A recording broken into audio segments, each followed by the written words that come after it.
좋으신 주님 감사합니다. 오늘도 기록된 말씀을 통하여서 살아계신 주님의 음성을 듣고 광명의 천사로 가장한 도둑의 계략을 잘 알고 분별하여서 싸워서 승리하는 저희들 되게 하여 주시옵소서. 예수님 이름으로 감사하며 기도합니다. 아멘. 제가 이제 이 미래세상 TV라는 제목으로 이제 시간을 좀 가지고자 합니다. 사실 제가 이거보다 훨씬 더 예쁘게 만들어 놔가지고 파워포인트까지 딱 컴퓨터에 잘 해놨는데 보니까 클라우드에 안 올려놨네. 잘 해놨는데. 뭐든지 처음에는 마귀가 이 사람을 좀 헷갈리게 해요. 모르는 사람은 그럴 거야. 지가 실수해놓고 왜 마귀 탓을 하냐. 마귀가 나를 실수하게 만들거든. 그러니까 이게 멀쩡한 컴퓨터도 어저께 누가 썼는지 이게 그냥 작동이 안 되는 거예요. 또 이제 택시 타고 가서 집에서 노트북을 가져오고 처음에는 다 이렇게 한번 헤매게 만드네요. 제가 이제 이런 그 시간을 가지게 된 연유는 요새 시국이 워낙 이상하잖아요. 여러분 유튜브나 보면 이제 뭐 이런 그 정치나 경제나 사상에 대한 이런 내용들이 엄청나게 많이 나오고 있습니다. 저도 이제 이런 걸 알게 된 지가 이제 좀 죄송하지만 몇 개월밖에 안 되는데 저도 그 유튜브에 나오는 이런 것들 좀 몇 개월 이렇게 듣다 보니까 내용이 이제 뭐 그게 그거더라고요. 왜? 주로 나오는 게 이제 시사적인 거예요. 시사적인 거. 안보에 대해서 뭐 소득주도 성장 안 된 거 전부 다 이제 이 신문 기사 같이 이렇게 이제 해설을 해놨더라고요. 물론 이제 그것도 현상을 파악하는 데 도움이 많이 되는데 제가 이제 생각하는 것은 그러면 이제 왜 이런 현상이 일어나는가? 정권이 한번 바뀌었다고 왜 어느 날 갑자기 이 세상이 빨갛게 물들어 있는가? 그 원인을 이렇게 찾아서 봤더니 사상의 줄기가 있다 이거예요. 이 좌파들이 괜히 이렇게 하는 게 아니에요. 사상의 줄기가 있는데 그 사상의 줄기의 시작점이 어디냐? 그리고 무슨 그 사람들이 어떤 주장을 했길래 좌파들이 우리가 생각하는 전혀 다른 방향으로 달려가면서도 깨닫지 못하느냐? 제가 이제 그 원인을 좀 찾아보려는 시도로 이 시간을 가졌어요. 그러니까 시사적인 것이라기보다는 사상의 뿌리 근원을 좀 다루는 거예요. 그래야지 우리가 이 핵심적인 뿌리를 알아야지 좌파 사상에 젖어 있는 사람들을 설득을 시킬 수가 있어요. 제가 이제 우파는 보면은 뭡니까? 우파의 그 뭐 철학이랄까 세계관은 성공하고 출세하는 거예요. 이 자유민주주의에서 내가 열심히 내 힘으로 성공해서 나 출세했어. 나 성공했어. 이거예요. 우파의 사상은. 근데 좌파는 전혀 다르다 이거예요. 우리 기독교는 뭡니까? 영적 전쟁이에요. 영적 전쟁. 아까 서 목사도 잠깐 얘기했지만 우리가 지금 한국에서 싸우는 좌파와 우파의 싸움, 이 뿌리는 또 이제 그런 사상가들이 있어요. 좌파 사상가들. 그런 거를 이제 제가 좀 다루려고 그러고, 그리고 이 좌파 사상, 우리의 우파 사상을 이 지원하는 아니면은 더 근원적인 뿌리가 되는 거는 종교예요. 뭐든지 이게 종교 전쟁입니다. 우리가 그런 관점에서 봐야 되는데 우파의 뿌리는 개신교예요. 우리 개신교, 보수 개신교. 저는 이제 기독교 우파. 왜 기독교도 좌파가 많아요. 그래서 기독교 우파, 개신교 기독교 우파고 좌파의 뿌리는 천주교하고 기독교 좌파예요. 쉽게 말하면 종교전쟁이라고요. 종교전쟁인데 여기에서 주장하는 것들을 이제 예수를 모르고 성경을 모르는 사람들은 그 인본주의적인 사상만 가져와서 이제 주장을 하는 거예요. 그 이제 충돌이 일어나는 거예요. 충돌이. 전혀 다른 이 세상을 해석하는데 전혀 다른 관점에서 해석을 하는 거예요. 그러니까 우리가 이제 그 사람들, 그 사상의 뿌리를 알아야지 좌파를 이길 수가 있어요. 저걸 알고 나를 알면 뭐라 그랬어요? 백전불태다. 그런데 우리 우파가 보면은 적에 대해서 너무 몰라요. 제가 보니까 적에 대해서 별로 연구를 안 하더라고요. 응? 그러니까 당하는 거야. 그러니까. 적은 어떤 식으로 나온 줄 아세요? 고린도후서 11장 14절 광명의 천사로 가장해요. 광명의 천사로 가장하는 건 뭐냐? 표면적으로는 온갖 좋은 약속을 다 한다 이거예요. 평등이다, 평화다, 정의다. 좌파들이 가장 많이 쓰는 단어가 뭔지 아세요? 평등, 평화, 정의예요. 이 좋은 단어를 우파가 좌파들한테 뺏겨버렸어요. 이 지금 이제 사상의 추세는 우파의 키워드는 뭐예요? 성장, 성공. 성장, 성공 또 뭐였어요? 뭐 출세 이런 거예요. 성장, 성공, 출세. 예? 우파는 그러니까 이런 목표를 향해서 열심히 뛰어왔어요. 그런데 좌파는 평화, 평등, 정의를 위해서 뒤에도 열심히 뛰어온 거야. 이게 그냥 서로 누이 좋고 매부 좋고 해가지고 손잡고 같이 이렇게 달려왔으면 좋겠는데 그게 아니에요. 서로 막 공격하는 거야. 서로. 서로 공격해서 우리나라가 이제 뭐 이승만, 박정희 이런 걸 통해서 그냥 성장, 성공, 출세로 막 달려왔어요. 군사정권, 철권정치. 그렇게 해서 이제 해방 후에 정말 나라도 없던 나라, 거지 같은 나라가 해방 후 한 70년 만에 세계 10위 경제대국에 올라왔는데 좌파들은 이렇게 그냥 새초롬한 눈빛으로 보는 거야. 요것들 그냥 이 다엉터리야, 다엉터리. 평등, 평화, 정의가 없는 게 뭐 대단해. 그거 다 엉터리야. 이렇게 나오는 거예요, 이렇게. 그게 그러니까 김대중 노무현 정권 10년 동안 다 이게 밑바닥을 깔아놨어요, 사상적으로. 사상적으로 깔아놨다가 노무현 때 정치를 좀 못하는 바람에 우파한테 정치를 9년 동안 빼앗겼어요. 그래서 우리는 이제 우파는 다 승리했다고 생각했어요. 이제 좌파는 지리멸렬하다. 그때의 그 지방선거가 그 결과를 보면은 지난 6.13 지방선거하고 거의 비슷해요. 그때의 우파는 전라도 광주 빼고 다 먹었어. 지금은 좌파가 경북 대구 빼고 다 먹었어요. 그러니까 이명박 그때 당선되고 했을 때 좌파는 이제 괴멸이다. 좌파 괴멸.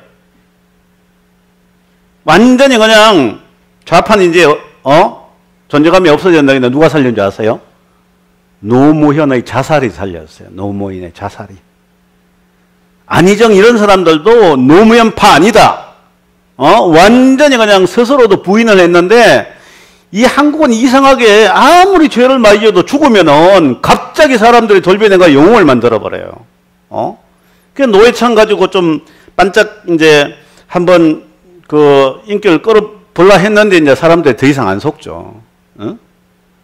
그래서 좌파가 그때부터 다시 살아나기 시작했어요. 정권은 우파가 잡았지만은 좌파가 뭐를 잡았느냐? 노조를 잡고 언론을 잡고 교육을 다 잡아버렸어. 사실 어떻게 보면 그거 잡으면 다 잡는 거예요. 그러니까 자라나는 이 세대들 지금의 20대, 30대, 40대, 50대는 뭘로? 교과서, 역사 왜곡으로 다 잡아버렸어요. 다 잡아버렸어요. 아마 이제 한 연세가 60, 70, 이 사람들은 산업화 세대예요. 산업화 세대. 막 열심히 그냥 앞만 보고 달려온 세대예요. 제발 밥 좀 제대로 먹자. 그러니까 제가 초등학교, 중학교 아마 이제 연세던 분들은 알 거예요. 그때는 인사가 뭔지 아세요? 아침 먹었어? 워낙 굶는 사람이 많아가지고.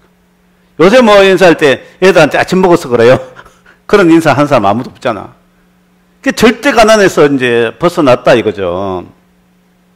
그런데 우파는 절대 가난에서 벗어나고 경제가 발전할 게 뭐 이제 요새 뭐 공산주의가 어디 있겠어. 못 먹고 못 살 때. 그랬는데 요 공산주의가 이 트랜스포머 같이 변신을 해가지고 이 우파를 다 잡아먹었어. 그래서 이번 시간에 제가 이제 제목을 이렇게 정했어요. 대한민국을 접수한 마르크스 유령. 자, 따라 한번 해봅시다. 대한민국을 접수한 마르크스 유령. 그럼 마르크스를 좀 알아야 되겠죠. 제가 이런 말 했더니, 우리 학교 다닐 때 마르크스 다 배웠대. 저도 배웠어요. 가만히 보니까 방공 시간에도 배웠는데, 그거는 요렇게 좀 교과서 수준이야. 그 정도 알아가지고는 못 이겨요. 저걸 알아야 된다. 제가 이제 다른 것도 좀 해봤었는데, 적에 대해서 계속 연구를 하면은요, 적의 실수가 보여. 그러면은, 요거는 요렇게 틀렸고, 요렇게 대적하면 되겠다. 제가 그래서 요새 적에 대한 이 연구들을 좀 많이 하고 있어요. 적을 제대로 알면 반드시 이깁니다. 왜 우파가 졌느냐? 적을 너무 몰랐어. 적을. 얘기를 해도, 너 공산주의 틀렸어. 빨갱이야. 요새는 그런 말 해서 안 통하는 거야. 워낙 이게 빨갱이들이 변신을 잘했어요. 그래서 이제 빨갱이의 시초가 누구예요? 칼 마르크스라는 인간이에요. 한번 띄워봐, 칼 마르크스. 대충 얼굴만 알아야 될 거 아니야. 이 인간이 칼 마르크스라고, 이 인간이. 아주 그냥 수염도 북실하고 그냥, 좀 철학자 사상가 같이 보이잖아요.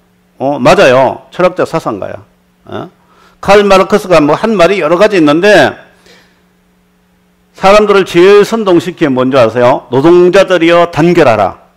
당신들이 잃어버릴 것은 쇠사슬이요, 얻을 것은 전 세계다. 그거 얼마나 신나요? 야, 우리 모여가지고 전 세계 얻자. 선동질을 너무너무 잘하는 거예요. 선동질을.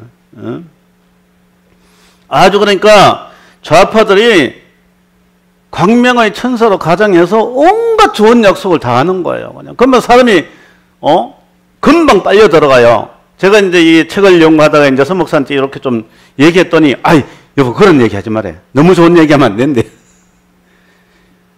좋은 얘기를 공약이야, 공약. 공공의 약속이 아니고 빈 약속 있잖아요.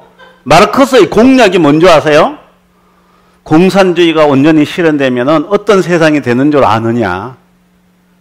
너 위에도 없고 아래도 없고 모든 사람이 평등해. 다 평등해. 일하고 싶은 만큼만 일하고 필요한 거 다 얻어.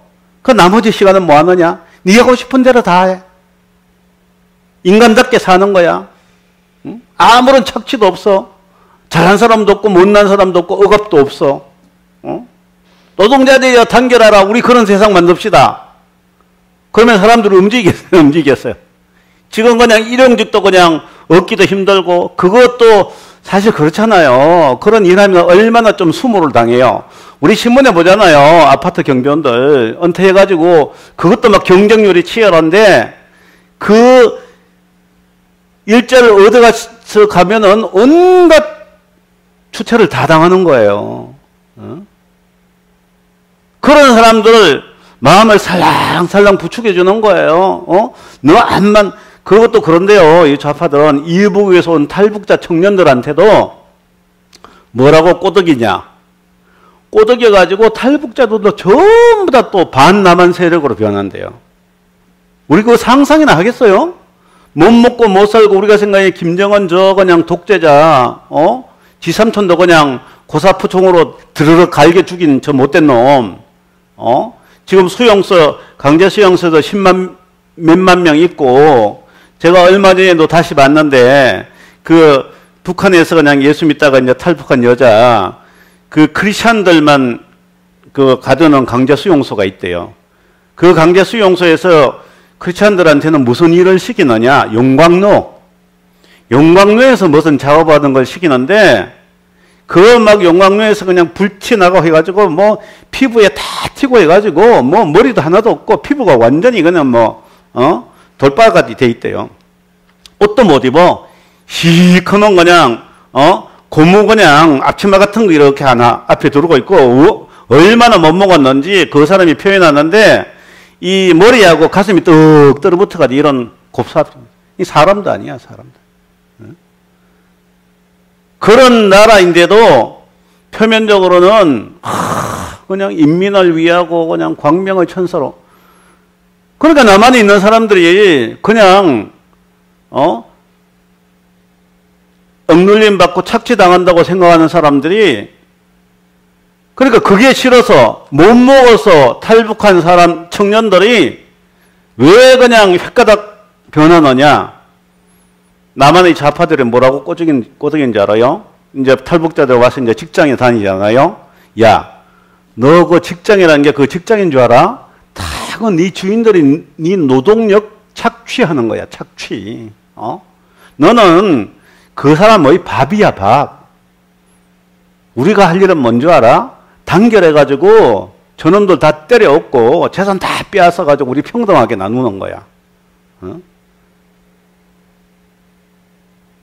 그게 많은 사람들한테 공감대를 형성한다 이거예요. 지금 우리나라도 일자리 힘들잖아요. 응? 아무리 뭐 뼈 빠지게 노력해도 겨우 입에 풀칠하는 사람이 아주 많아요. 응? 그 사람들한테는 이 좌파의 이 뭡니까 약속이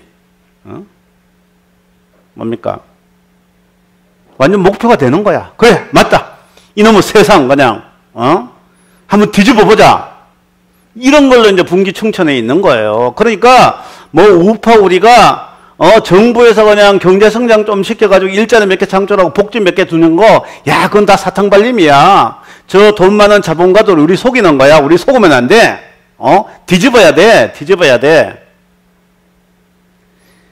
그런 사상으로 물들어 있는 민노총이나 전교조나 이런 사람들의 지지를 받고 당선된 게 문재인이에요.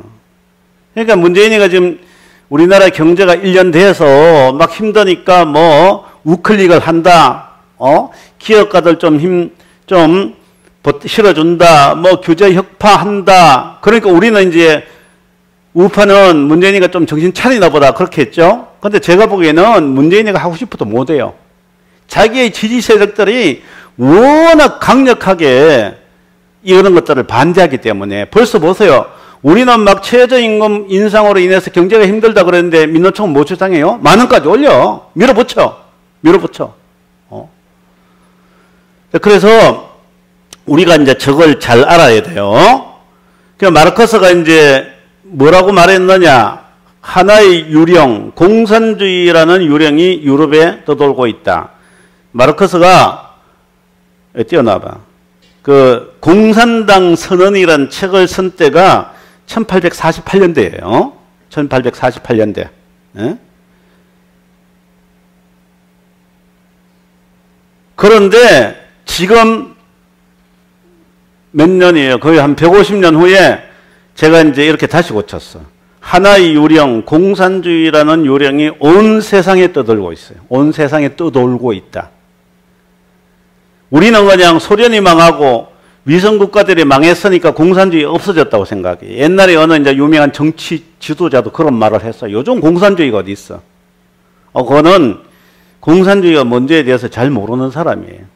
지금 낮에 아까 여섯 목사 잠깐 얘기했죠. 유럽, 미국에서 지금 공산주의 유령이 흔들고 있는데 문제는 뭐냐? 지식인들이 다 동조하고 있다는 거예요. 그 사이의 엘리트층들이. 이게 문제예요. 엘리트층들이.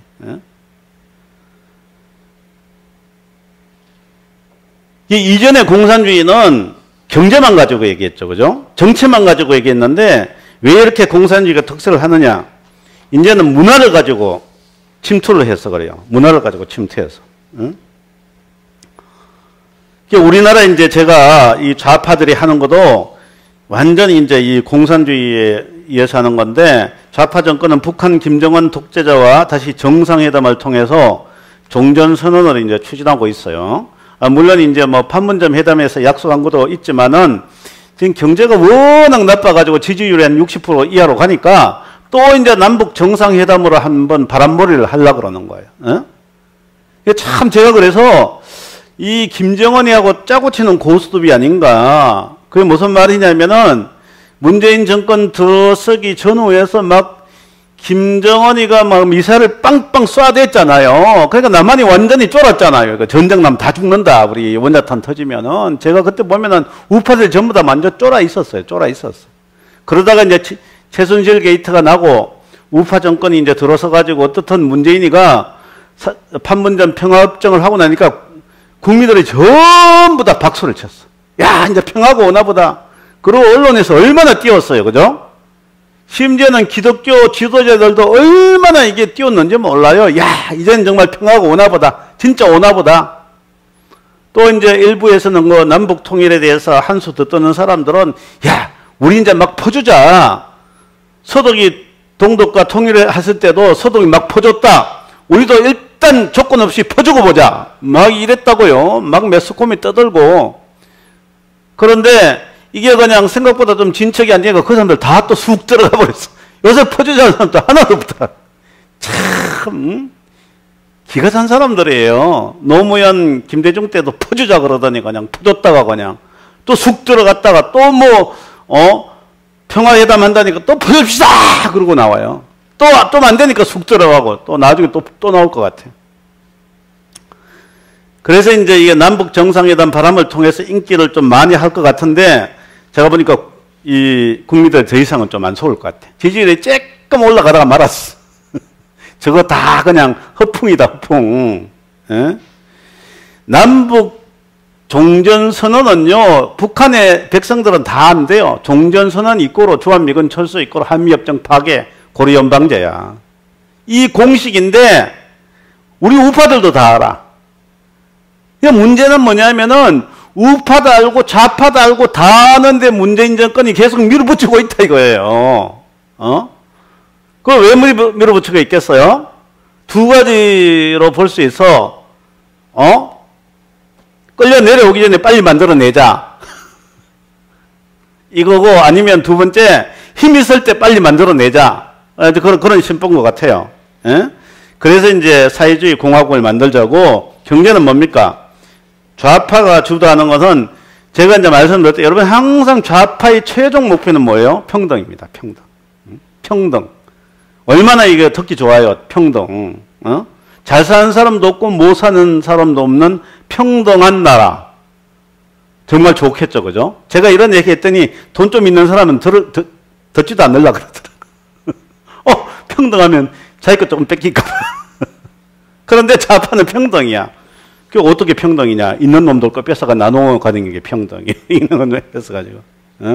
그래가지고 소득주도 성장에 말이 좋지 그냥. 있는 사람들 빼앗아가지고 없는 사람 나눠주는 게 소득주도 성장이에요. 그 세원구도가 나눠주는 거잖아요. 응? 예.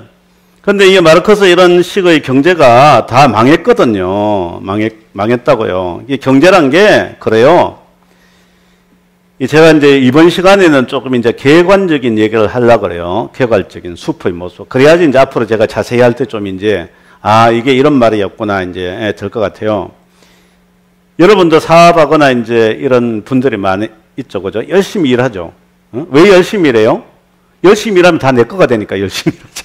그런데 내가 아무리 열심히 일하고 머리를 싸매고 아이디어를 내가지고 돈이 만큼 벌어도 옆에서 빈둥빈둥 그냥 담배나 피우고 게임이나 하고 노름이나 하는 애하고 나중에 똑같이 받으면은 누가 일하겠어요?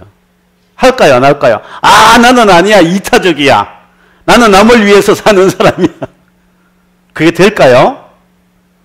그게 안 되죠. 왜 인간은 그렇게 선하지를 않아요.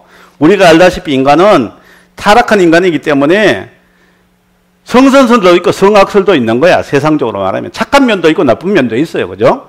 불쌍한 사람 보면 도와주고 싶은 마음도 생기지만은, 그게 어느 정도까지 도와주는 거지. 내 있는 재산 탁 털어가지고 도와주는 사람이 별로 없어요. 아시시 같은 사람이나 모를까. 평균적인 사람은 남을 도와줘도 나 힘들지 않을 정도로 도와주는 거지. 그렇잖아요. 내가 자꾸 이제 친척이나 가까운 사람이 내가 도와주는데, 도와주는 만큼 그냥, 돈 받으면 탁 가가지고 그냥, 노름이나 하고, 게임이나 하고, 또 와가지고 손 내밀면은 도와주겠어요? 가정에도 그런 사람들이 꽤 있더라고요. 보면은, 형제들 중에서도, 착실한 형제가 있고 농땡이 형제가 있어. 그러면 농땡이 형제는 계속 착실한 형제 뜯어먹는 거예요. 그럼 지긋지긋하잖아요. 지긋지긋해. 제가 아는 어떤 한 친구 하나도 이렇게 보니까 둘이는 괜찮은데 중간치기 가지고 농땡이들이야. 형한테 손 빌리고 손 내밀고 뭐 동생한테 손 내미는데 나중에 봤더니 형은 저기 이민 가버렸더라고요. 그것 때문에 갔는지는 모르지만 동생도 지금 이민 가려고 그래. 형제간에도 그런데 다른 사람이 나는 열심히 해가지고 이만큼 벌었는데 농땡이 몇 명이 자꾸 손 내밀면은 그거 해주고 싶겠어요? 지금 좌파가 하려는 게 그런 거예요. 좌파가 열심히 일하는 사람들 열심히 일해서 돈 벌었다고 생각하는 뭔지 아세요? 없는 사람들 착취해가지고 쥐 작아서 돈 벌었대요. 이 좌파의 멘탈티스는 그거밖에 없어요. 삼성 이건희 재벌들이 다 돈 버거는 쥐 짜서 돈 번 거예요. 쥐 짜서. 그러니까 이제 이북에서 가던 이런 청년들이 그 자본주의나 이런 시스템 모르니까 야, 너 그냥 사장을 위해서 일하는 건 너 노동력 착취하는 거야. 몇 번 그렇게 해가지고 세뇌 공작하면 뭐 그때부터 그냥 반자본주의 반미성향으로 돌아선대요. 이 사상이라는 게 참 무서운 거예요. 자, 그런데 이제 여기서 이 아주 세 명의 아주 못된 인간들 잠시만 좀 소개하려고. 마르크스가 있고, 그 다음에 이제 보세요. 따라봐. 블라디미르 레닌, 그 다음에 또 더 못된 놈이 또 있어요. 올려봐. 안토니오 그람시. 예. 요 이제 한 놈씩 좀 봅시다. 요 인간들이 무슨 주장을 했는지. 자, 레닌으로 가요, 레닌. 레닌으로 가서, 레닌이 원래 마르크스주의 원조인데, 이 마르크스가 이 주장한 것은 이제 간단하게 인류 역사는 계급 투쟁의 역사예요. 인류 역사는 계급 투쟁의 역사. 쉽게 말하면은 자본주의 이전에 봉건주의가 있어요. 우리 이제 역사 시간에 배웠죠. 영주들이 농노들에게 소작을 시켜서 이 소작료를 거두잖아요. 그러니까 영주들은 소작농들로부터 많은 소작료를 거둬서 이제 부자가 되지만은 농노들은 뼈 빠지게 남의 땅에서 일하고 겨우 먹고 살 만큼 이 밖에 이 임금을 못 받는다 이거죠. 그러니까 영주들이 착취한 때가 봉건주의예요. 봉건주의. 그 봉건주의 이전은 뭐냐 하면은 옛날 로마나 이조 시대를 생각하면 돼요. 우리나라 이조 시대 때에도 노예가 많았죠. 그 옛날의 문화는 경제는 노예에 의해서 유지된 경제예요. 로마도 보면은 아마 한 80%까지가 노예였다고 해요. 노예. 로마가 세력을 확장하면서 땅도 빼앗고 뭐도 데려와요? 노예들 데려오죠. 노예들. 노예들 데려와서 다 그냥 쉽게 말하면 공짜로 먹여주고 노동력을 착취하는 거예요. 온갖 구전일 다 시키는 거예요. 그죠? 참 힘세면 좋네. 그죠? 미국의 남북전쟁도 뭡니까? 흑인 노예들 해방시키는 거잖아요. 노예들. 노예 노동력에 의해서 경제가 돌아간 거예요. 우리나라도 보니까 세종대왕 때에 세종대왕이 노예제도를 정착시켰대요. 우리는 그냥 세종대왕 하면 그냥 한글 창제하고 그 다음에 뭐 여러 가지 지편전 학자들 과학 발달 시켰다는데 또 역사 어두운 면은 뭐냐면 노예제도를 정착시켜서 그 당시에 노예가 한 40%가 됐대요. 누군가는 그래요. 자기 나라 사람을 노예화 시킨 데는 뭐 한국밖에 없대요. 참 한국 사람 독하죠. 그죠? 다른 나라는 전부 다 정복 전쟁에 의해서 타민족을 노예로 만들었는데 한국은 그냥 자국민을 노예로 만들었어요. 쉽게 말하면은 그 정부에서 아주 고위직에 있다가 영모제에 걸리면은 뭐 정성이라도 다 날아가는 거야. 관노, 산노 뭐 이런 거 있잖아요. 그래서 이 우리나라가 이제 망하기 직전에는 한 10%까지 갔다는데, 그러니까 이 마르크스, 그 다음에 자본주의는 뭡니까? 자본가가 또 노동자의 노동력을 착취하는 걸 자본주의라 그래요. 그러니까 이 마르크스가 보기에는 자본주의라 그랬죠. 그죠? 그 이전은 뭐라 그랬어요? 봉건주의. 그 이전은 뭐요? 노예제도. 그 이전은 원시공산주의. 원시공산주의는 뭐냐? 농사를 짓기 이전에 무슨 시대겠어요? 수렵 시대예요. 사냥해서 먹고 사는 시대는 공산주의야. 왜? 누가 누구를 착취할 만한 건덕지가 못 돼. 야 임마 가서 사냥해야 이렇게 되나? 전부 다 자기가 애써가지고 열심히 나가서 자기 사냥한 걸 자기가 잡아서 작업자족하니까 이런 착취 시스템이 안 되겠죠. 그래서 원시 공산주의예요. 그런데 요게 농업사회에 들어오면서 정착해서 농업사회에 들어오면서 대규모 지주가 생기고 이런 귀족들이 생기면서 그 밑에 이제 노예가 생기게 된 거예요. 그러면은 윗대가리가 아래 사람 착취하는 거죠. 그 영주 때도 마찬가지고 봉건 시대, 자본주의 시대 막 이제 영국에서 기계가 발명되면서 산업혁명이 일어났죠. 오늘날 말하는 이제 이 공장제도 이런 게 이제 생겨났다 이게. 그 이전에는 거의 다 농사예요, 그죠? 농사 아니면은 소규모 상업인데 그 이전에 이런 이제 물건 만드는 게 있어. 요거는 소규모 가내고업 형태예요. 그런데 영국에서 산업혁명이 일어나고 기계가 발명되고 전기기관 이런 게 발명되면서 대규모 공장이 생겼다 이거예요. 그러면서 이 농촌에서 농사 짓고 먹고 사던 이 농노들이 일자리가 없어졌어요. 왜 일자리가 없어졌느냐? 제가 이제 요 배경을 좀 설명해야 될까요? 이전에는 영주들의 농토에서 농노들이 땅마지기에서 이제 농사 지어가지고 소작농 먹고 살았는데 그때 막 이제 영국의 양모 산업이 붐을 일으켰어요. 양모 산업. 양모 산업이 붐을 일으키니까 영주들이 다 울타리를 쳐가지고 농사 짓는 사람 다 쫓아내고 뭐 했어요? 양을 길렀어요. 양을. 양을 기르기 위해서 이제 울타리를 치는데 그게 영어로 인클로저예요. 담을 사는. 그 인클로저 운동이 돼가지고 농노들은 하루아침에 일자리를 잃어버렸어. 그래서 어떻게 됐어요? 도시로 가는 거야. 우리나라도 그렇잖아요. 뭐 일자리 없으면 다 도시로 몰려오잖아요. 그 사람들이 이제 공장 노동을 하는데 자본주의 초기에는 요새같이 뭐 노동법이 있는 것도 아니고 근로기준법이 있는 것도 아니고 미성년자 취업 규제 이런 게 있는 게 아니겠죠. 응?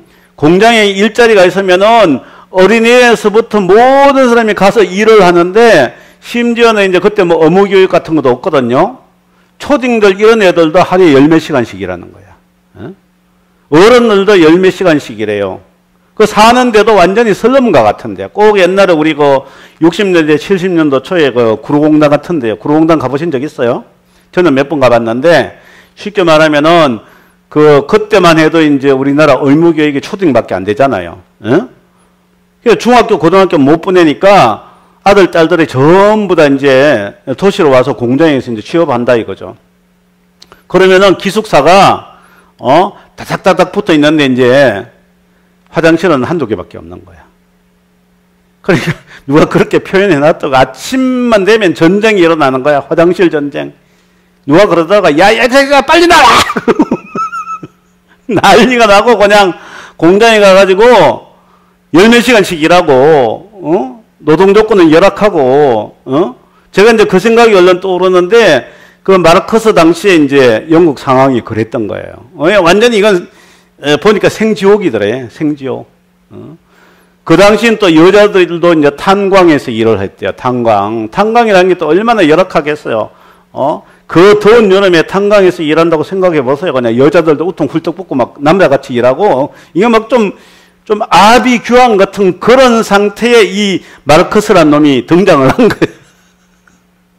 그럼 마르크스 등장이 없더니 이거 완전히, 그 마르크스가 이 인간은 보니까 평생에 일자리도 한 번 안 잡아본 인간이에요. 그리고 그런 현장에도 안 가본 인간인데 자기 그 친구인 엥겔스가 쓴 그 책을 보고 이 자본론이나 이런 공산당 선언이라는 책을 썼어요. 그래서 이거는 한마디로 이제 뭐를 하려면 사상의 틀을 만들어야 되잖아요. 아까 제가 말씀드린 대로 노예제도, 봉건제도, 자본주의는 가진 자가 못 가진 자를 착취하는 경제다.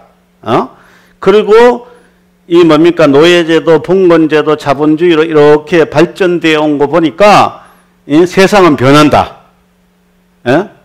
그 세상은 변하는데 어떻게 변하느냐? 가진 자와 못 가진 자의 계급 투쟁에 의해서 변한다 이거예요. 포인트가. 그래서 마르크스가 가만히 보니까 요 자본주의 가진 놈들 가만히 보니까 여기 돈 많은 놈들이 또 정부의 높은 놈들하고 다 짜고 치는 고수톱이다 이거야. 그러니까 자본주의 국가의 법률 제도나 이런 것들은 전부 다 가진 자 위주로 돼 있더라는 거지. 예? 우리나라도 사실 거래요. 그러니까 이게 가만히 보니까 요것도 망하게 돼 있구나. 이게 이제 계속 변한다 그랬죠. 망하는데 왜 망하느냐? 자본주의에 내재하는 불합리. 그게 뭐냐? 자본가는 계속 착취해서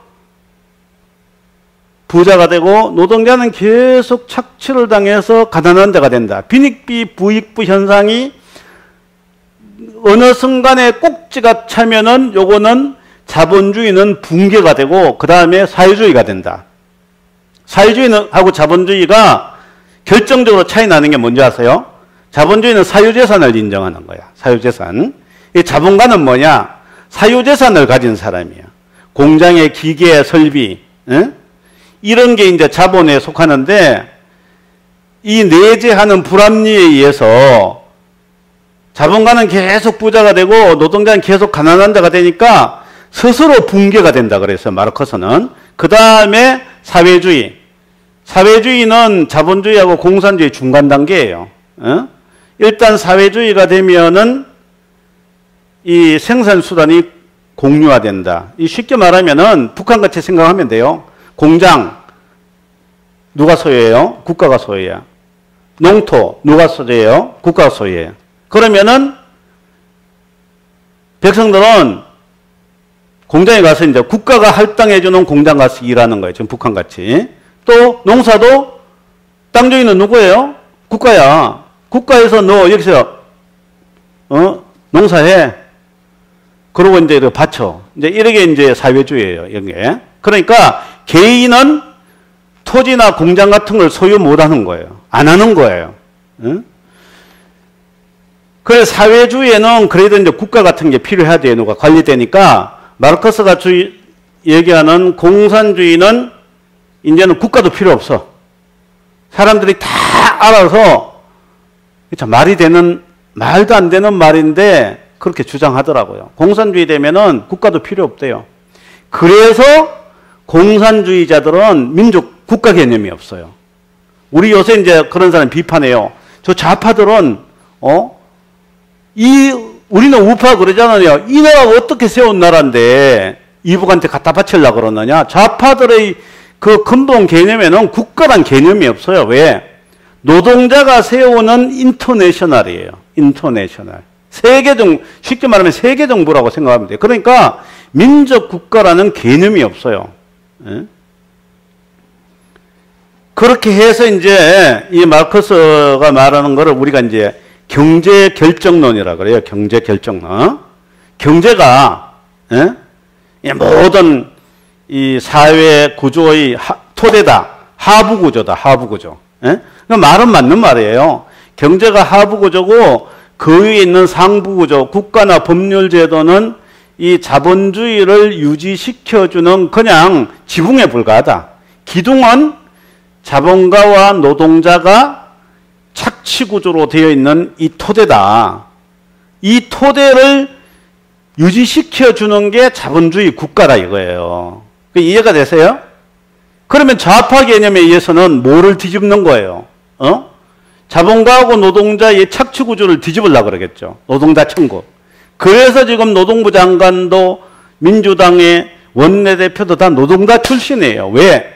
마르크스가 원하는 세상은 자본가 계급이 지배하는 자본주의가 아니고 노동자 계급이 지배하는 사회주의를 지향하거든요.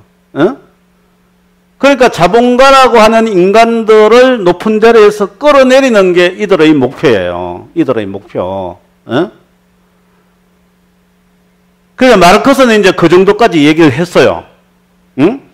그리고 이제 유럽도 이제 그 마르크스 이런 주의 영향을 이제 받기 시작한 거잖아요. 영국, 프랑스 이런 데서 막 산업혁명이 일어나고 자본주의가 일어나기 시작하니까 또 역으로 이제 마르크스 이전에도 프랑스 사람들이 또 이 공산주의들이 많더라고요.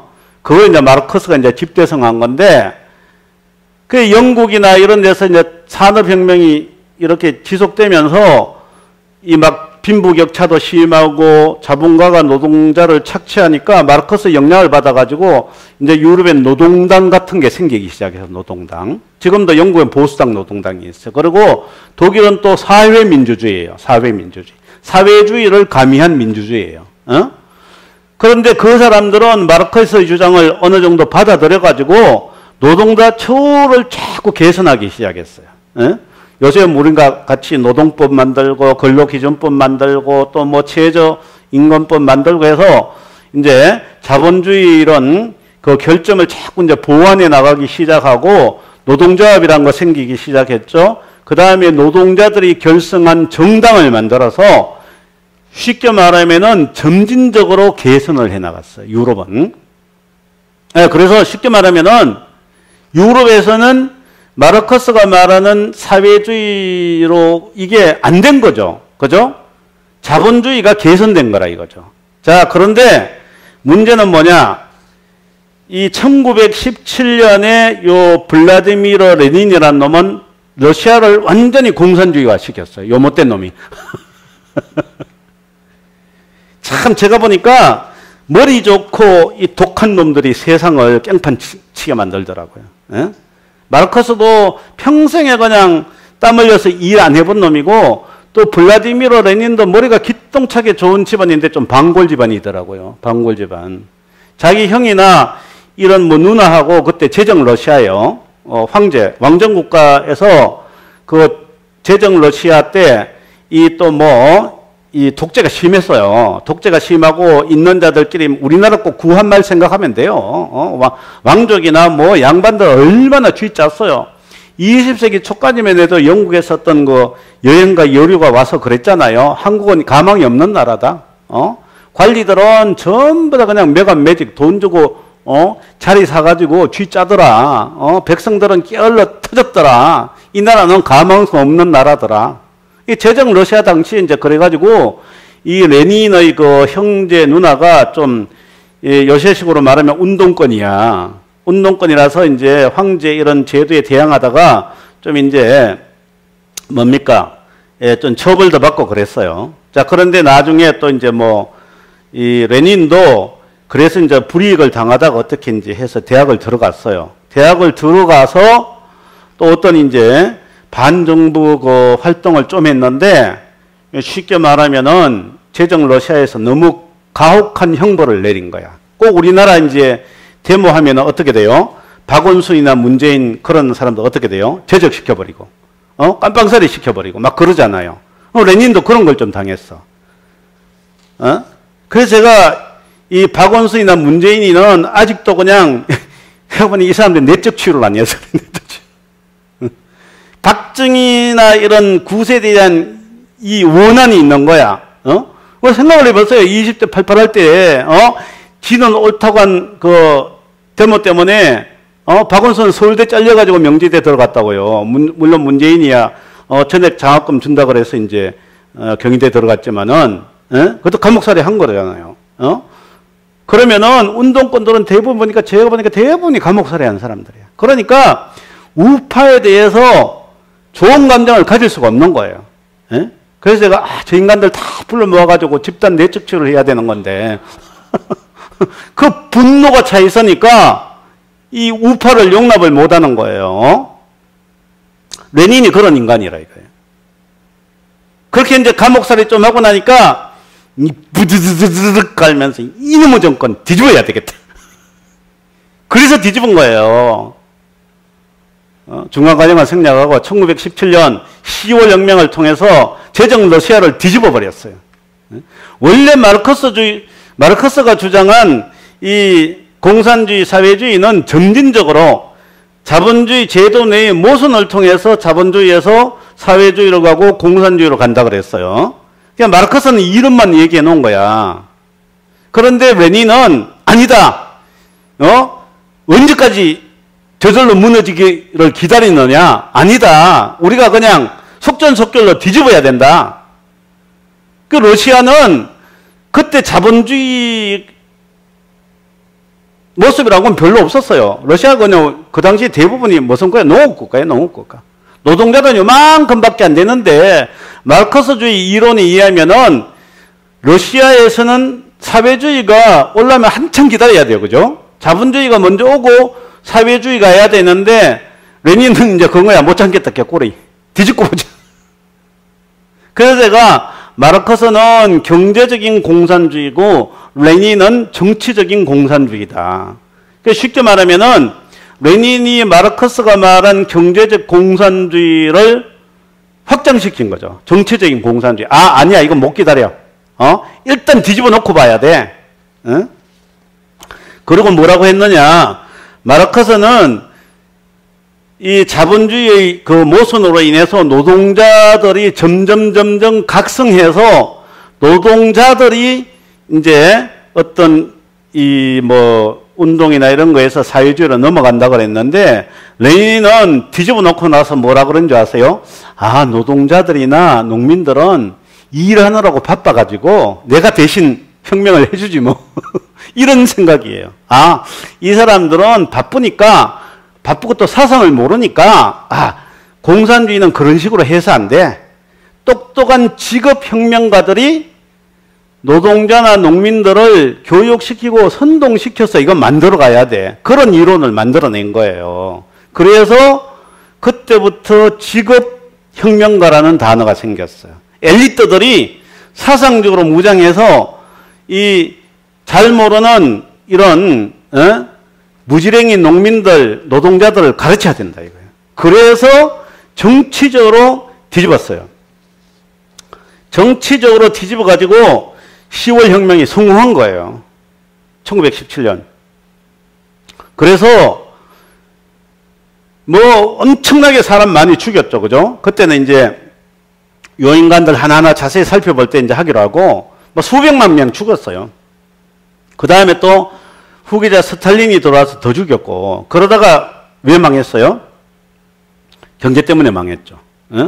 노동자들에게 천국을 약속하는 노동자 천국을 만든다고 했는데 결국은 알거지로 만들어가지고, 노동자 천국은 그냥 알거지로 만들어가지고 폭망해버렸다 이거죠. 그게 1989년하고 1990년대 그 몇 년 사이에 종주국 소련하고 이게 다 망했어요.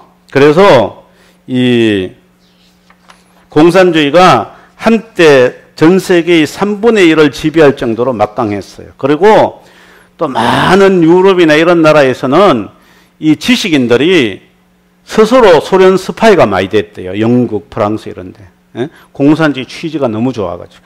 만인평등. 너무 좋아가지고 그게 동조해가지고 스스로 스파이가 된 사람이 많대요. 그런데 마르크스가 주장한 경제적 공산주의에 레닌이 뭘 더했다고 그랬어요? 이거를 이제 정치적 공산주의로 확장을 시켰다 그랬죠. 그런데 이제 소련이 망해버렸다 이거예요. 자, 그런데 레닌보다는 조금 후에 활동한 인간이 누구냐? 이 안토니오 그람시예요. 이 안토니오 그람시도 레닌이 그 러시아 혁명이 성공하고 나서 러시아도 가고 이탈리아 출신인데 이탈리아 공산당을 창당을 했어요. 이탈리아 공산당. 그래서 이탈리아도 이제 공산화 시키려고 이제 이렇게 했는데 그때에 이제 어떤 사상이 이제 대두를 했냐면은 독일은 나치즘이죠. 그죠? 히틀러. 이탈리아에는 무솔리니의 파시즘이 등극을 했어요. 파시즘, 독재. 자세한 거는 생략하고, 요 파시즘은 공산주의도 싫어하고 민주주의도 싫어하는 인간들이에요. 간단하게 말하면. 그래서 요 안토니오 그람시가 요 무솔리니한테 찍혀가지고 말년에 그냥 감옥살을 했어요. 감옥에 있으면서 이제 죽었는데, 감옥에서 있으면서 쓴 옥중수고, 감옥에서 손으로 쓴 노트북, 사도발 옥중수고가 이게 요즘 한국의 이 좌파들이 따르는 하나의 매뉴얼이 되어버렸어요. 그래서 이제 많은 이 공산주의자들이 고심을 한 거야. 왜 공산주의가 망했을까? 러시아나 이런 데서 공산주의가 망하면은 제정신 차리고 자본주의로 돌아와야 되는데 요 인간들은 안 그런 거예요. 왜 이게 망했을까? 딱 이제 그람시가 분석을 했는데 요 참 머리 좋게 생겼죠, 그죠? 아주 또렷또렷해가지고 무솔리니가 겁이 나서 잡아넣었어요, 감옥에. 이놈이 너무 똑똑해가지고 가만히 살려놨다가는 꼭 옛날에 박정희하고 김대중 같은 그런, 응? 그래서 요 뭡니까 그 무솔리니가 그람시가 병이 들려가 비실비실 죽기 사흘 전에 석방을 시켰대요. 나와봤자 별 볼 일 없을 거니까. 그런데 석방 명령을 했는데 나오기 전에 죽어버렸어. 그람시가 연구를 해본 거예요. 왜 소련 공산주의는 성공을 했는데 자기가 이탈리아에서도 아무리 공산주의 이걸 활동을 해도 안 되더라 이거죠. 그것도 유럽이나 영국을 보니까 공산주의 또 씨알이 안 막히고 공산주의화 되기는커녕 오히려 자본주의가 이런 제도 불합리한 걸 개선해서 자본주의가 더 성행하다. 이 세 가지 나라가 있잖아요. 자기는 이태리에서 그렇게 이태리를 공산주의로 만들려고 해서 이제 조금 될 듯만 하다가 재수없이 무솔리니한테 잡혀가지고 감옥살이하고. 러시아는 기재당당하게 1917년에 했는데 또 이렇게 그냥 망할 것 같고. 영국이나 이런 데는 자본주의가 더 성행하고. 그래서 이제 가만히 생각해 보니까 빙고 하고 깨달은 게 뭐냐. 러시아가 정치적 혁명에 의해서 공산주의 할 수 있었던 거는 쉽게 말하면 중산층이 없었던 거예요. 중산지식층. 그러니까 몇 명이 선동해가지고 하자 하면 저 무지랭이 농민들이 따라와서 혁명에 동조를 했는데 영국이나 프랑스는 보니까 이 정부의 어떤 이런 정치적인 이 이데올로기만 있는 게 아니고 중산층의 이 지식인들이 탄탄하게 버티고 있어가지고 위에서 아무리 정치적으로 흔들어도 공산주의가 안 된다는 걸 깨달았어요. 국가가 있고 시민계급이 있다는 거예요. 쉽게 말하면 중산층이. 국가는 백성들에게 뭘 강제하잖아요. 대부분이. 뭐 행정명령 하는데 요 시민층 NGO라고 생각하면 돼요. 아마 우리나라에 있을 때 NGO가 막 발달한 게 그람시 역량이에요. 그람시. 그러니까 시민계급이 탄탄해서 이제 경제, 사회, 문화, 예술 각 영역에서 이 자본주의 사상, 민주주의 사상이 다 이렇게 버팀목이 되더라. 이거죠. 버팀목이. 어느 정도 아시겠죠? 그죠? 정치하고는 또 다른 이런 이 시민단체나 이런 거는 강제에 의해서 하는 게 아니고 동의에 의해서 하는 거잖아요. 자발적으로. 그죠? 그래서 정부는 강제, 시민사회는 동의. 요 두 층이 있는데 영국이나 프랑스 같은 이 자본주의 사회는 시민사회가 튼튼해서 위에서 아무리 흔들어도 이게 균형을 잡아주더라 이거죠. 자, 그러면 어떻게 되느냐? 요걸 깰려면 어떻게 되느냐? 요 시민사회를 뒤집어야 된다. 시민사회를. 참 머리가 좋은 놈이죠. 그렇죠? 그 시민사회를 뒤집으려면 어떻게 되느냐? 그 민주주의나 이런 사회에서는 지금까지 자본주의나 요 자본주의를 지탱해 주기 위한 민주주의 제도가 꽉 영향력을 미치고 있더라 이거죠.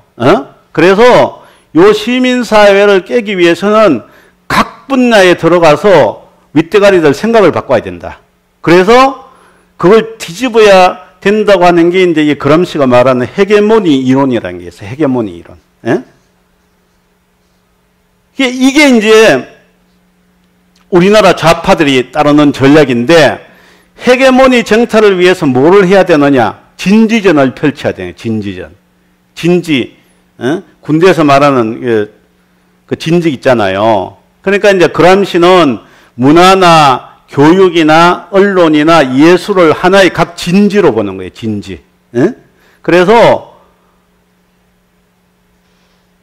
우리가 이 자본주의를 뒤집으려면 각 진지를 공략해야 된다. 진지전. 그걸 진지전이라고 해요. 각계격파. 그리고 진지전에서 우리가 이겨서 헤게모니 나중에 자세히 얘기했자면 일단 헤게모니 뭡니까? 주도권이잖아요. 주도권. 각 진지에서 우리가 주도권을 장악해서 어느 정도 되면은 힘을 합쳐서 와 하고 밀어붙이면은 기동전이에요. 기동전, 전면전. 그러면 이긴다. 어떻게 보면 문재인 정권이 그렇게 한 거예요. 그렇게. 좀 이해가 되시죠? 그림이 그려지죠? 문재인 정권이 들어서기 전에 뭐를 잡았어요? 언론 잡았죠. 노조 잡았죠. 교육 잡은 거야. 사실 어떻게 보면 힘을 결집할 수 있고 영향력을 행사할 수 있는 그 예술도 잡았죠. 그죠? 예술은 거의 좌파예요. 그러니까 네 가지 분야를 다 잡은 거예요. 30년 동안.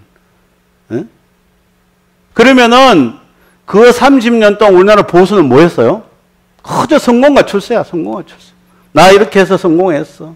나 이렇게 해서 잘했어. 경제 성장했어. 사업 성공했어. 보수는 그게 철학이야. 그런데 좌파는 뭡니까? 타도 자본주의. 그래서 지금 보세요, 그냥. 기동전은 선거잖아요. 선거를 통해서 문정권이 들어섰어. 진지전은 뭐예요? 지금 언론 다 잡고 있죠. 교육, 정교조 다 잡고 있어요. 언론, 교육, 그 다음에 예술. 박근혜 정부 때 이 좌파 예술가들 속아내기 위해서 리스트 작성해가지고 지금 작살나고 있잖아요. 예술. 다 잡고 있는 거예요. 그러니까 제가 보기에는 한국의 좌파들이 안토니 그람시의 그 헤게모니 이론, 진지전과 기동전에 지금 성공을 한 거예요. 진지전, 기동전에. 자, 그런데 요게 이제 어디까지 뻗쳤느냐. 요게 이제 쉽게 말하면은 유럽이나 미국 같은 데서는 경제적인 공산주의, 정치적인 공산주의는 없어졌어요. 그러면은 요 좌파들이 이 그람시의 진지전과 기동전을 갖고 어디를 쳤느냐? 성분야를 친 거예요. 성분야. 그러니까 이제 요 그람시의 목적은 뭡니까? 이 그람시의 이제 전략을 확대하는 건데, 이제 우리가 말하는 그 사람들 이제 신좌파라고 그래요. 신마르크스주의, 네오막시즘, 네오마르크시즘하고 이제 복잡한데, 신막시즘, 신좌파 이렇게 생각하면 돼요. 신좌파는 궁극적인 타도가 여기도 자본주의 타도예요. 그런데 요 자본주의 제도를 지탱해 주는 걸 보니까 가정과 기독교예요. 가정과 기독, 개신교. 개신교에서는 일부일처제를 강조하잖아요. 그죠? 그런데 요 그람시 패거리들을 가만히 보니까 요 자본주의를 지탱해 주는 게 가정이더라. 가정. 그리고 일부일처제 가정을 지탱해 주는 그 윤리 도덕적인 근거가 개신교더라. 그러면 어떻게 하면 가정을 깰까? 깽판을 칠까? 가정을 깽판 치려면은 동성애. 가만히 보니까 요 동성애자들이 보니까 서름을 당하더라.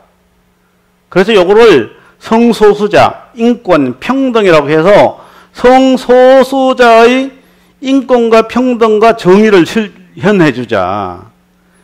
우리나라에도 한 십몇 년만 해도 동성애자는 숨어서 얘기도 못했어요. 그죠? 근데 이제, 김조광 선거 해가지고 커밍아웃 해가지고 막 갑자기 이렇게 사회에서 일카되고, 미국만 해도 한 몇십 년 전까지는 성경에 의해서 유럽에는 소돔이법이라 해서 동성애자들을 형벌로 처벌을 했어요. 우리나라는 형벌로 처벌을 안 했는데, 이 동성애자들이 정치 세력화돼 가지고 동성 결혼하고 미국이나 이제 유럽은 심지어 어떻게 가져갔나요? 동성 결혼 합법화되면 어떤 혜택이 따라와요? 남녀 부부가 누리는 모든 혜택을 누려요. 세금 공제 혜택도 누리고 재산 상속 혜택도 누리고 자녀 입양권도 누리고 지금 그런 걸 누리고 있어요. 예? 그렇게 되면 어떻게 되겠어요? 정상적인 가정이 파괴되는 거예요. 정상적인 가정. 그 다음에 또 정상적인 가정을 파괴되는 방법이 뭐예요? 성평등. 요번에 우리나라 국무회의에서 통과된 게 성평등이에요. 이제 남녀가 아니고 남녀, 간성, 무성, 중성애산 50몇 가지 니 원하는 대로 해라. 결국 그건 궁극적인 목표가 뭔지 아세요? 가정 파괴예요. 기독교가 말하는 남녀를 통한 가정 파괴예요. 가정 파괴. 그리고 개신교 파괴. 이게 궁극적으로는 자본주의 파괴. 이렇게 나가는 거예요. 그 이론적인 근거를 제공해 준 게 누구라고요? 안토니 그람스. 그러니까 마르크스는 경제적인 공산주의의 기초를 세웠고 레닌은 거기에 좀 확장해서 정치적인 공산주의를 했는데 망해버렸잖아요. 그죠? 세 번째 안토니오 그람시가 나와서 뭘 했다고요? 문화적 공산주의. 지금 이게 이제 성공을 하고 있어요. 지금 성공을 하고 있다. 예? 우리나라의 이 문재인 종북 정권은 종북 좌파만이 아니에요. 지금 안토니 그람시의 문화 공산주의도 실행하고 있는 집단이라고요. 예. 그러면 이제 우리가 어떻게 해야 되느냐? 예, 지피지기 백전불태죠. 저걸 알아야 돼요. 예, 제가 그래서 이제 이번 시간에는 개괄적으로 좀 했는데 그러면 우리 우파대에는 뭐냐? 적그리스도의 세력을 쳐부셔야 돼요. 아까 그래서 말씀드린 고린도서 11장 14절 이건 다 광명의 천사로 가장한 적그리스도 세력이에요. 적그리스도 세력. 얼마나 좋아요. 동성애자는 니들 인권 보장해 줄게. 니들도 평등해. 니들도 대우받을 권리가 있어. 아, 너 성적인 취향, 뭐 동성애를 하든 뭐를 하든 네 입맛대로 해. 뭐 다자간 연애 해가지고 그냥 예, 제 입에 좀 달기는 힘들지만 뭐 한 남자가 두 여자 살고 한 여자가 두 남자 세 남자 살고 그거 다 다자간 여자야. 네 하고 싶은 대로 해. 그래서 얼마 전에 한동대에서 사건이 일어난 게 그거예요.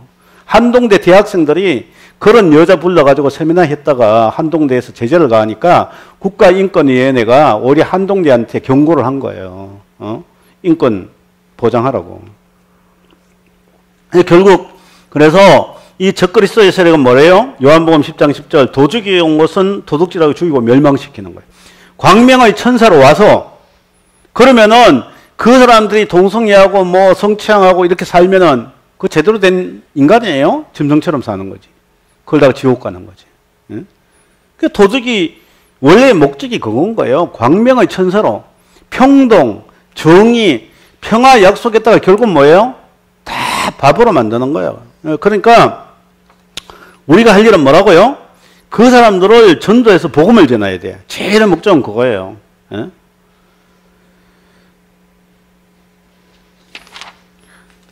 예, 이 영적 전쟁이라 이거예요. 영적 전쟁. 그래서 이제 제가 생각하는 것도 우리 기독교 우파 한 사람 한 사람도 이런 전문 사역자가 돼야 돼. 이쪽에 직업혁명가가 있다면은 우리는 전문 사역자가 있어요. 전문 사역자.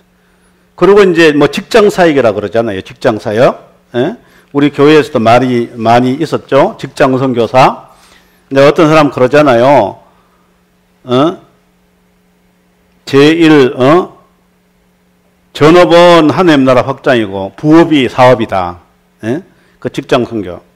그 직장선교를 하는데 복음 전하는 거에 그치지 않고 그 사람들을 이제 우리가 교육을 시켜야 된다 이거죠. 이런 사상교육. 그러니까 뭐든지 지도자가 중요한 거예요. 지도자가. 아까 이제 그 좌파들이 직업혁명가를 양성시켰다 그랬죠.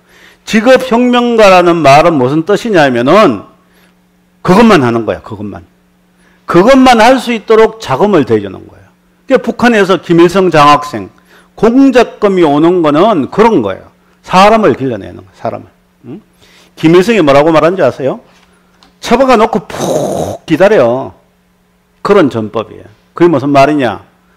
장개석하고 이제 모택동이 이제 그거 이제 전쟁을 일으킬 때 막 이제 결정적인 순간에 장개석 휘하의 장군이 이렇게 막 모택동군을 공격하려고 그러는데 비서실장이 빨갱이야. 오랫동안 자기에게 충성을 바쳐온 비서실장이 빨갱이더라니까요. 그래가지고 딱 겨누면서 못 간다고. 이 공산주의 놈들이 그렇게 요소요소에 핵심 인력들을 처박아 놓고 그냥 때가 무르익을 때까지 기다려요. 지금 어떻게 보면 좌파가 그랬다고 할 수 있어요. 사람을 기른 거야. 30년 동안. 1987년 6월 민주혁명 때부터 이게 이제 빨갛게 돌아가기 시작했어요. 그 세월이 지금 얼마예요? 30년. 30년 동안 이 마르크스 경제공산주의, 레닌 정치적 공산주의, 그람시의 문화적 공산주의 전법을 최대한으로 활용해서 30년 만에 이 남한을 접수한 거라고 봐야 돼요. 30년. 남한을. 우파는 그냥 모르고 있어. 저거 왜 저러지? 잘 먹고 잘 살면 괜찮은 줄 알았는데 아니에요. 예, 우리가 이제 이 영적 전쟁을 해야 된다 이거죠. 두 번째는 그럼 왜 그러냐? 악이 성행하는 데는 반드시 이유가 있어요. 성경도 그렇잖아요. 하나님이 축복을 주셨는데 이스라엘 백성들이 우상 숭배하고 타락하면 어떻게 해요? 하나님이 블레셋 보내가지고 괴롭히고 미디안 보내서 괴롭히고 그래도 말을 안 들으면 어떻게 돼요? 아수르와 바벨론이라는 강대국을 보내서 나라를 그냥 망하게 해버리잖아요. 지금 남한도 좀 그래요. 제가 보면은. 그러면 그 원인 제공한 게 뭘까? 우파의 교만과 갑질, 탐욕과 무관심을 회개해야 돼. 우파의 교만과 갑질.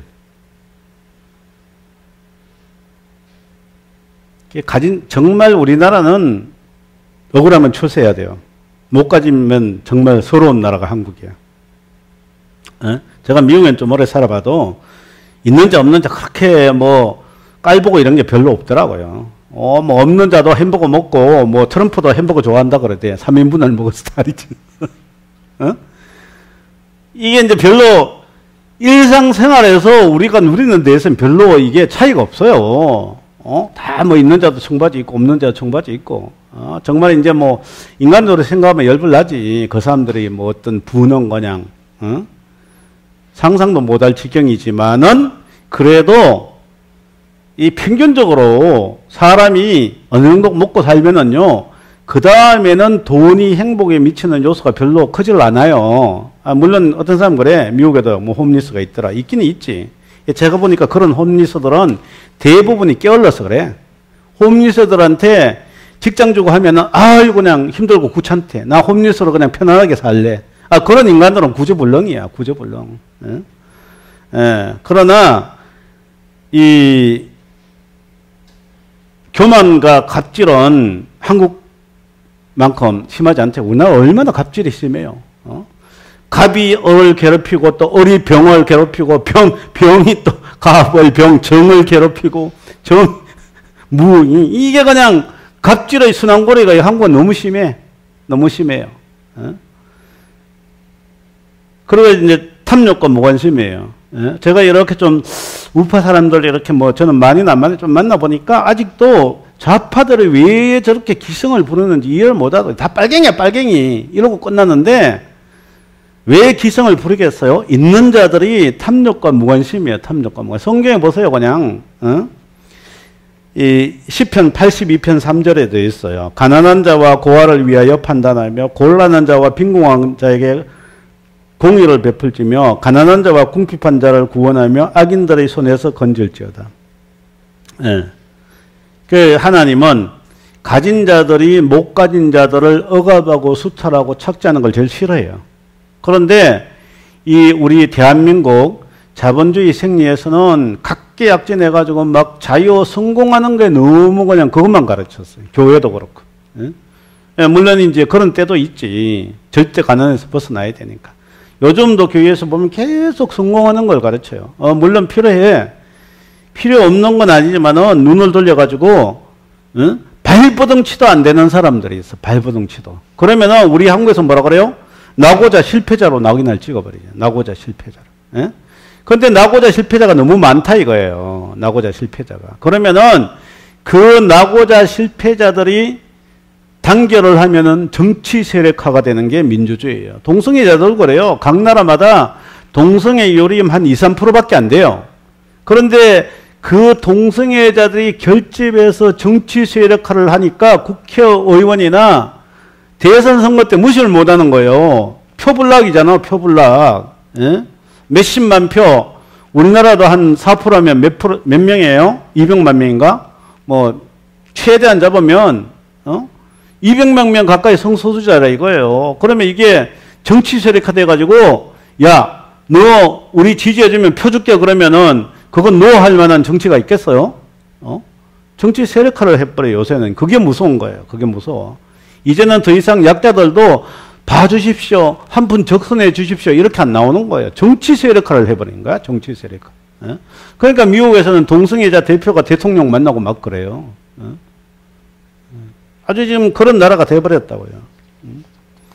그러려면 어떻게 돼야 되겠어요? 우리 우파들이 회개해야 돼, 우리 우파들이. 예? 교만과 갑질, 탐욕과 무관심을 회개해야 돼, 탐욕과 무관심. 예. 제가 이제 좌파들이 보니까 없는 사람들의 마음을 사더라고요. 마음을 도둑질해요. 예? 좌파가 그래서 지금 정권이 들어섰잖아요. 물론 그래서 이제 말아먹지만.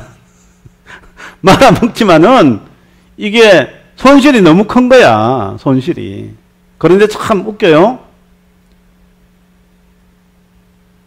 베네수엘라나 옛날에 그리스에서 그리스도 퍼주기로 해서 망했고 베네수엘라도 퍼주기로 해서 망했잖아요. 그런데 언젠가 설문조사를 했는데 국민들이 백성들이 그때가 좋았다는 사람이 압도적으로 많아요.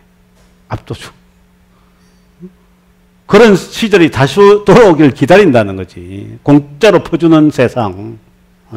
공짜로 그냥.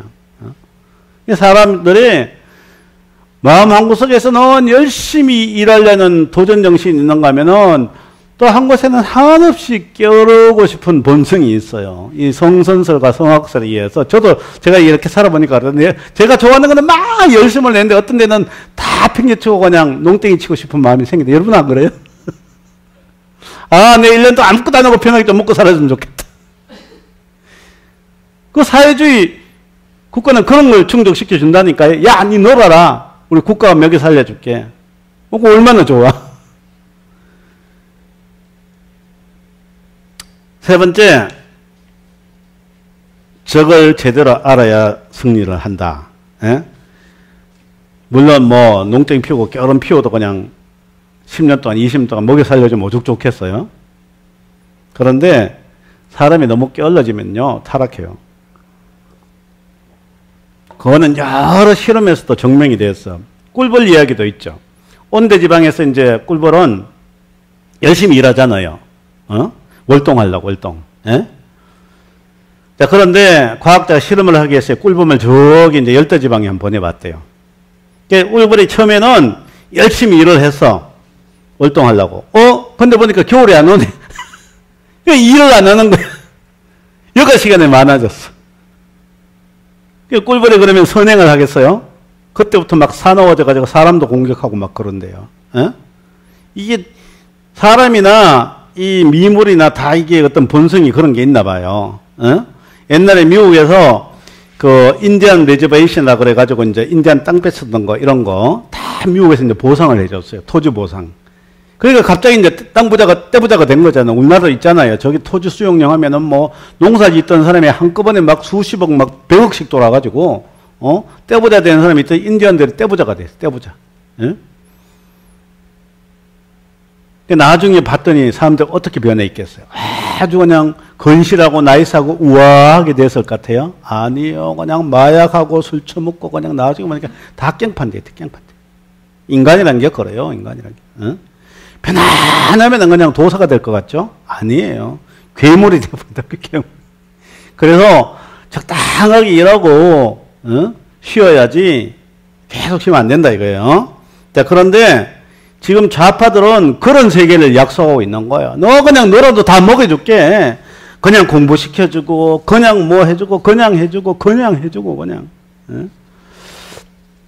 자, 그래서 우리는 이제 성경의 진리를 그들에게 선포를 해야 돼요.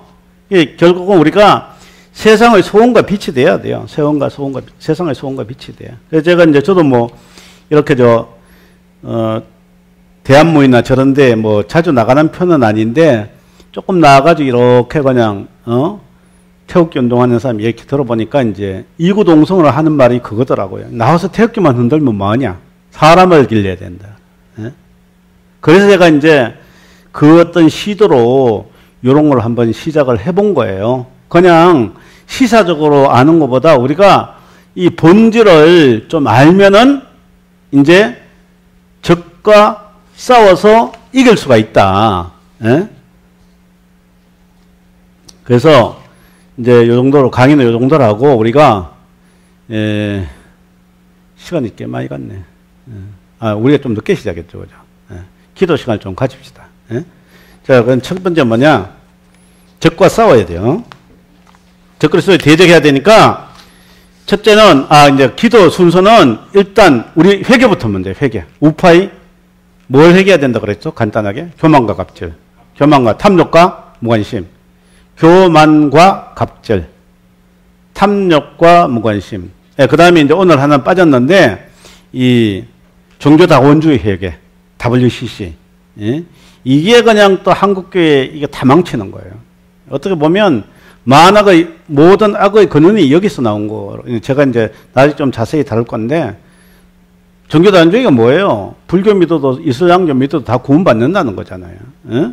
지금 그러니까 한국교회가 엄청나게 침투해 와 있어요. 그러니까 첫째 종교다원주의 회개, 두 번째 교만과 갑질, 탐욕과 집착을 회개하고 세 번째는 뭘 해요? 이 종북좌파, 신좌파의 죄를 회개하는 시간을 우리 좀 가집시다. 조신진이 감사합니다. 이 시간 적에 대해서 알게 해주심을 감사합니다. 지피지기면 백전불태인데 아버지 하나님 이제 적을 잘 알고 또 우리를 잘 알아서 하나님이 주신 영적인 무기로서 무장하고 적들을 무찌르는 죄를 되게 하여 주시옵소서. 주시옵소서. 또한 이렇게 악의 세력들이 기승을 부리게 한 죄 아버지 하나님이시여 회개합니다. 탐욕과 집착 아버지 하나님이시여 갑질과 교만과 갑질 회개합니다. 종교다원주의 회개합니다. 아버지 하나님이시여 용서해 주시오. 우리 주의제 삼창하고 기도 시간 좀 가집시다. 주여 주여 주여